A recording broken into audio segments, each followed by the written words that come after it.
Hello everyone, स्वागत है आप सभी का हमारे इस सेशन में। आज की सेशन में हम बात करने वाले हैं उत्तराखंड प्रवक्ता भर्ती 2025 इकोनॉमिक्स मेन बैच के बारे में। तो यहाँ पे हमारा एक मोस्ट इम्पोर्टेंट टॉपिक है आज का, जिसका नाम है स्टैटिक्स मीनिंग एंड इम्पोर्टेंस, यानी कि सांख्यिकी की अर्थ एवं उसका जो महत्व है उसके बारे में आज के सेशन में हम बात करने वाले हैं। तो आज के सेशन में आप सभी बने रहिए। तो चलिए आज का सेशन स्टार्ट करते हैं। Let's start now. तो यहाँ पे हम देखेंगे कि जो सांख्यिकी है इसका अर्थ, स्वरूप एंड इसका जो महत्व है उसके बारे में हम यहाँ पे बात करेंगे। तो फर्स्ट ऑफ ऑल ये जानेंगे कि जो सांख्यिकी है, सांख्यिकी किसे कहते हैं। ठीक, तो यहाँ पे सांख्यिकी के विषय में हम बात कर रहे हैं। तो सांख्यिकी क्या होता है? सांख्यिकी का जो शाब्दिक अर्थ होता है वो होता है संख्या से संबंधित शास्त्र। संख्या से संबंधित शास्त्र को हम क्या बोलते हैं? सांख्यिकी बोलते हैं। अर्थात विषय के रूप में सांख्यिकी ज्ञान की वह शाखा है जिसका संबंध क्या होता है? संख्यात्मक तथ्यों से होता है।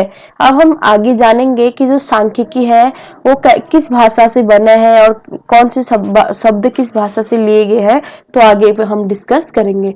तो जो सांख्यिकी है अंग्रेजी भाषा के स्टैटिस्टिक्स से बना है, लैटिन भाषा के स्टेटस से बना है, एंड इटालियन भाषा के स्टेस्टा से बना है, जर्मनी भाषा के स्टैटिस्टिक्स से बना है, एंड फ्रेंच भाषा के स्टैटिस्टिक्स से बना है।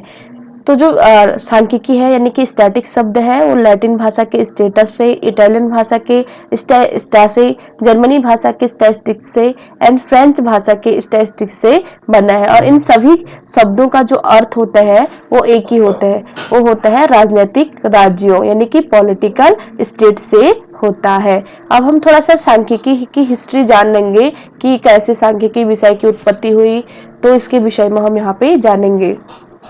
तो जो सांख्यिकीय विषय का प्रारंभ राज्य विज्ञान के रूप में हुआ था, क्योंकि राजा या सरकार को अपनी जनसंख्या, कर्मचारी, सेना, आय व्यय इत्यादि के संबंध में क्या करने होते थे? आंकड़े कलेक्ट करने होते थे। इसीलिए सांख्यिकी का जन्म माना जाता है। देन उसके बाद प्रारंभ में सांख्यिकी अर्थ समाज अथवा राज्य की दशाओं एवं प्रगति को प्रकट करने वाले संख्यात्मक अथवा अन्य प्रकार के तथ्यों से होता था। उसके बाद में इसका अर्थ उस रीति अथवा उन रीतियों से लगाया जाने लगा जो संख्यात्मक प्रयोग जाते हो। अब देखेंगे कि जो सांख्यिकी है, सांख्यिकी को व्याकरण की दृष्टि से दो शब्दों में इसका प्रयोग किया गया है। फर्स्ट ऑफ ऑल बहुवचन के रूप में और एक वचन के रूप में। तो जो बहुवचन है, बहुवचन के रूप में सांख्यिकी का अर्थ होता है समंकों से होता है। तथ्यों के संख्यात्मक विवरण अथवा समंकों से क्या होता है? बहुवचन के रूप में सांख्यिकी का अर्थ होता है। एंड देन हम देखेंगे कि एक वचन के रूप में सांख्यिकी का अर्थ तकनीकी दृष्टि से विश्लेषणात्मक सांख्यिकी भी कहते हैं, और एक वचन के रूप में जो सांख्यिकी का अर्थ होता है, सांख्यिकी का अर्थ होता है विज्ञान से। अब हम देखेंगे यहाँ पे कि जो सांख्यिकी है वो परंपरागत दृष्टिकोण से बाउली ने विज्ञान के रूप में सांख्यिकी को 3 प्रकार से परिभाषित किया है। तो बाउली की जो डेफिनेशन है ये काफी इंपॉर्टेंट है एग्जाम के पॉइंट ऑफ व्यू से। तो जो बाउली के अनुसार सांख्यिकी गणनाओं का विज्ञान है। सेकंड डेफिनेशन उन्होंने दी थी कि सांख्यिकी को उचित रूप से माध्यों का विज्ञान कहा जाता है। एंड देन थर्ड डेफिनेशन उन्होंने दी थी कि सांख्यिकी वह विज्ञान है जो सामाजिक व्यवस्था को संपूर्ण मानकर उसके सभी रूपों का क्या करती है? मापन करती है। उसके बाद परंपरागत दृष्टिकोण के अंतर्गत कौन कौन से अर्थशास्त्री आते हैं हम देख लेंगे। बाउले आता है, बॉर्डिक्सन आता है, कॉक्सटन आता है एंड बाउंडेन आता है। इनका नाम परंपरागत दृष्टिकोण के अर्थशास्त्री में आता है। कभी कभी एग्जाम में पूछा जाता है कि बाउले कौन से दृष्टिकोण से संबंधित है, इस टाइप का क्वेश्चन पूछा जाएगा वहां पे।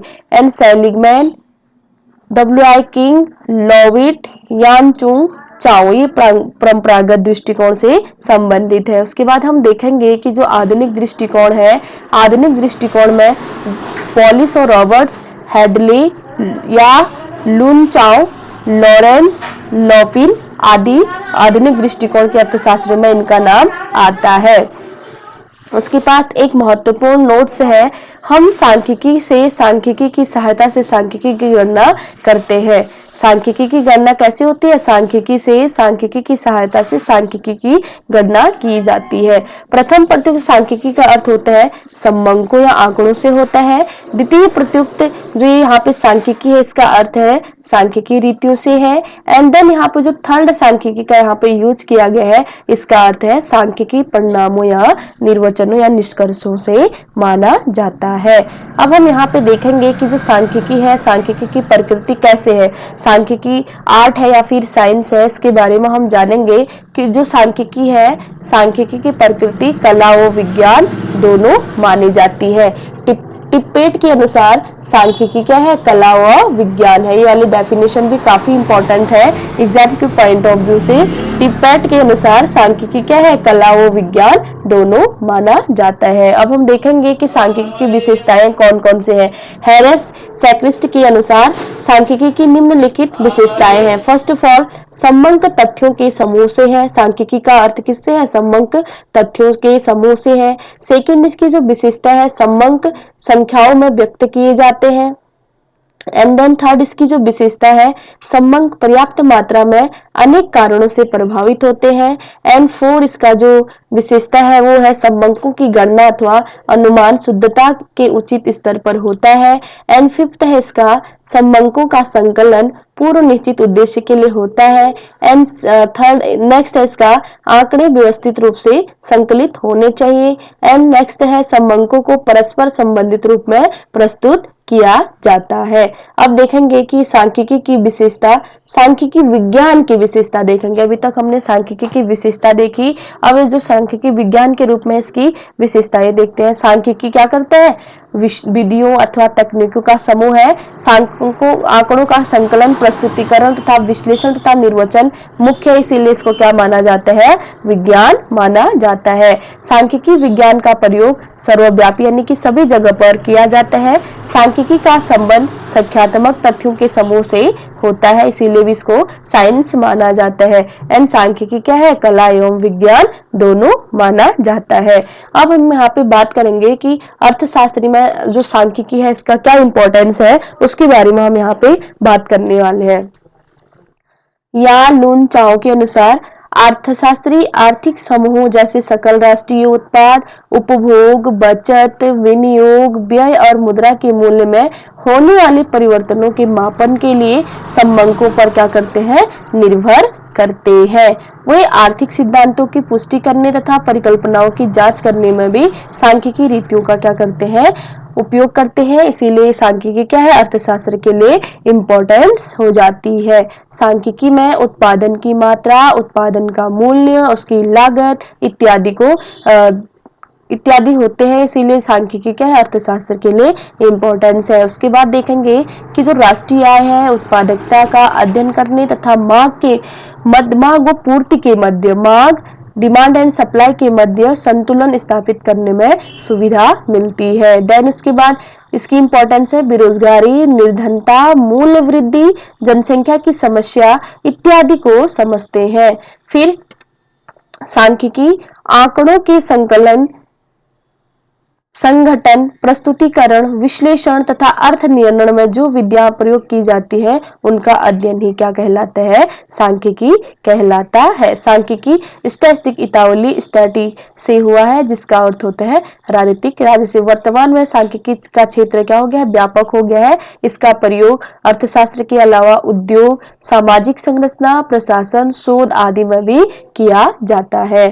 तो आज ये था आज के हमारा most important topic, statics meaning and importance. तो आई होप कि ये वीडियो आप सभी को पसंद आई होगी। अगर आपको मेरी वीडियोस पसंद आती है तो चैनल को लाइक करिए, शेयर करिए और अपने दोस्तों के साथ शेयर करिए और अपनी प्रिपरेशन को और मजबूत करिए। तो thank you so much for watching.